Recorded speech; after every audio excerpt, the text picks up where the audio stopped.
Over 100. Jason, Lauren, Clint here from the newsroom as well, and a big night tonight. It is AFL Tribunal Tuesday, they're calling it. There's been a few big cases so far this year. We saw a player a few weeks ago cop 7 weeks. Wow. For I wouldn't say similar bump, but for a bump off the ball, St Kilda's Jimmy Webster. That was tonight. It's Essendon's Peter Wright, otherwise known as 2 Metre Peter.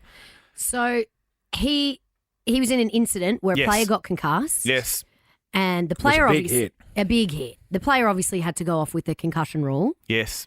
He got to keep playing.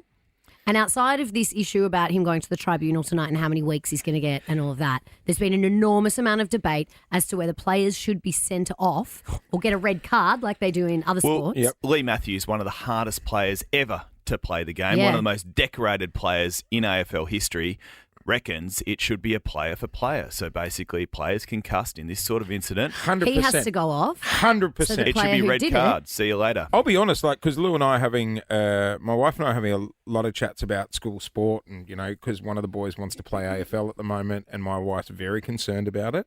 About AFL. Just, she didn't want to play rugby league or rugby union, and then we've been watching a lot of footy lately, and she's been seeing the hits in the news, and she's like, I don't know. Well, footy's back for a lot of kids around this time. Yeah. Auskick, you got suburban footy kicking off as well. So it has sparked this wider debate. I thought we might get a friend on to discuss it. He would call himself one of the greats of the game, wouldn't he? A hard man of the AFL, and if they had a send-off rule, I reckon he might be in a little bit of trouble from time to time. Campbell Brown, good morning. Morning, Brownie. Good morning, guys. How are you? I've had 29 weeks suspension over my career, so I don't think I'm versed in talking about tribunals and decisions. Yeah. How many times do you reckon you would have copped a red card, Brownie? Probably a few. I copped a yellow card against Ireland. Did you? International series rules. And ended the series in 2008. I've had a good hard think about this, and I don't think we want to become anything like soccer. I get the debate around it, but we just don't see incidents behind play, premeditated, vicious incidents to take players out. But what we've seen a couple of times this year is are guys that have overstepped the mark, split-second decision. They've chosen to bump Jimmy Webster and mistimed it. And then obviously what you reinforced from coaches from a young age, especially if you're a key forward, is make a contest. You've got to bring the ball to ground. And you could see that going through Peter Wright's head. He goes, I'm a split second off here, but I need to jump and bring the ball to ground. And he's made a horrible decision, got Harry Cunningham high, and he's going to cop his 4 or 5 weeks. But hang on, Brownie, right there you said sometimes you overstep the mark. So surely by bringing something in like a send-off rule, that would just put the element of doubt in players' minds, like, hang on, I might have to pull back here. I've got to be careful. Well, can he pull back? That's a question that's being Sometimes asked. it's too late. I get that, but where does it end? Because sometimes a very legal tackle and player gets a free kick for holding the ball, but the player's head hits the ground, and it's just really unlucky. He gets concussed. Are you sending that guy off as well? Is it just that would be the umpire's decision. Well, this is the thing, though. But sometimes, like a player gets reported for contact, and then it goes to the tribunal, gets thrown out, or it doesn't make it to the tribunal. Yeah. So you could be sending players off when actually they haven't done anything wrong as well. It does change the game when red card rules. And what's your thoughts on Lee Matthews' idea about player? If the guy that's been concussed goes off, so should the other player. I strongly disagree with it. I don't think that we need that in football. It is a contact sport. It's a 360-degree, Are you disagreeing with it because you'd spend most of your career on the sideline? I'm glad I'm not playing footy these days, let me tell you, because I would have been in the game for a few incidents. Well, Brownie, I mean, the flip side of this is the game getting too soft. It's not getting soft. No, Okay. It is as hard as it's ever been, and it's as safe as it's ever been. The AFL obviously have the massive lawsuit hanging over them in terms of the concussions that have happened in the past, and they're going to come down extremely hard on any player that oversteps the mark and does this. But we're not seeing violent incidents here. We're seeing guys that have just you're running at full pace, and you need to make a split-second decision. Do I pull up and man the mark? Do I try and bring it to ground? And every now and then we're going to see players choose to bump when they should tackle, or things like that. I honestly think the most dangerous part of football right now is the specky. When a player's going back with the flight and another player can run at him, lift his knee up. We see Stephen May with broken ribs. We've seen players kneed in the back of the head.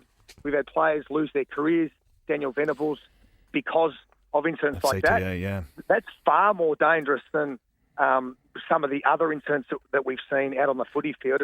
And so you draw the line, we always say, the specky, the big mark is such a unique part of AFL footy. Well, it's also one of the most dangerous. Yeah. And that is when players absolutely get in the most vulnerable position. So where does it end? Brownie, you're a dad. I mean, a lot of kids are going to be going back to Auskick and, playing junior footy, suburban footy, all the rest of it. Do you reckon parents out there are grappling with this idea of, is there hesitation with a lot of parents sending their kids to play footy? Well, I think it all just comes down to how conservative some parents are. Like, in everything you do in life, there's risk. If you want to, we've just had the F1. If your kid wanted to go on go-karting and then become an F1 driver, is there risk involved in that? Yes. It's all about risk reward and what you're prepared to put up with. I have no problems whatsoever with sending my children in to play AFL footy, knowing that every year they're making more and more steps to make it safer and safer for players. But hang on, I'm going to call you on that, because I don't think what helps then is having past players get on the air and be like, no, we don't want to bring in rules like this. And back in my day, I probably would have spent half the time off the field. Like, I just don't think it sends the best message. I know, listening to you right now, because my wife and I were literally having this fight on the weekend about, whether they should play footy. And I can tell you now, if she was listening to you, she'd be like, see, there you go. Like, it is different it's now. not a great image. I'm not bragging about it, Jace. I'm Yeah. not bragging about it at all. I'm just saying it was a different era. I'm not saying that anything that happened is acceptable. You just asked me whether parents would be having concerns, and I simply say that's in the hands of the parents. Yeah. Every parents look after their children differently. I have no problem with my children playing football at any level. Some might, and that's fine. And the AFL are definitely taking steps. Like, what we know now, we didn't know then. Like, 10 years ago, we didn't really understand the damage that was happening to these young men playing football. And the AFL have definitely put in rules to try and make it safer. What does he cop tonight, Brownie? I think he'll cop 4. If they want to be a little bit harsher, it'll be 5. I thought Jimmy Webster would get 6. They gave him 7. It's clearly a tone from the AFL to say, hey, if you do get it wrong, we're going to hit you very, very hard. Yeah. And that is, 5 weeks if he gets it, that's a holiday, quarter isn't it? of the season. Yeah. Plus, you might have to come back through the 2s for match fitness. It's a big stint, and he deserves it. But that is going to hit him far harder than getting sent off on the night and letting the whole team down and things like that. So anyway, it's a healthy debate. All right, Campbell Brown, join us on the air. You can catch him in action on Brownie's podcast as well. Hey, Thanks, cheers for your time this morning, mate. Cheers, guys. See you, buddy. Hey, 13-24-10. I'm just thinking. Well, it's about this time of year when parents send their kids to footy, Yeah. right? Have you got any hesitation? Are you worried? I know we've been having the discussion now, place 13-24-10. We'd love to hear if other people are as well. Do your boys play footy? They're more No, basketball. but Felix is just, because he started really getting into watching the games with me, he just turned the other day and he's like, I want to do it.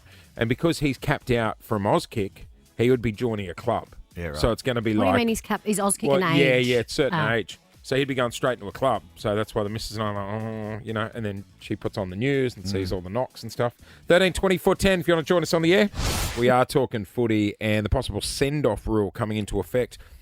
Let's be honest, it's brought up concern for a lot of parents out there whose kids want to play footy.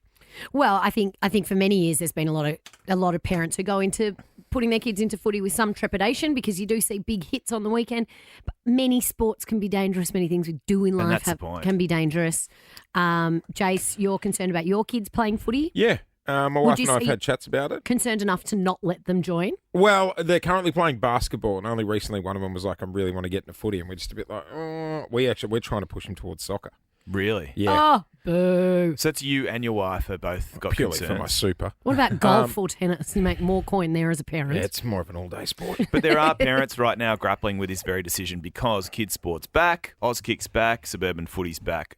Shawnee kicks us off in Hoppers Crossing. Shawnee, what's your situation? What are your kids doing?